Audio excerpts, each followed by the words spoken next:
नमस्कार। फिल्मी डोज एक बार फिर से आप सबों के बीच आ चुका है अपने नए रंग रूप के साथ। आइए बढ़ते हैं खबर की ओर।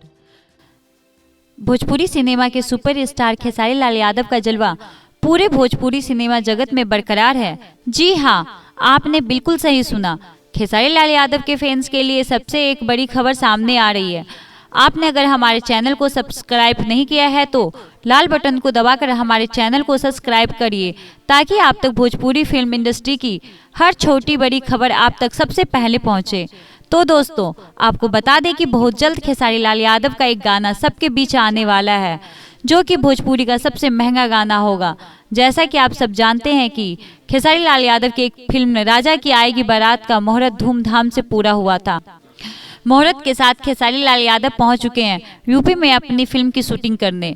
राजा की आएगी बारात का एक गाना खेसारी लाल यादव शूट करने वाले हैं, जो कि भोजपुरी का सबसे महंगा गाना बताया जा रहा है।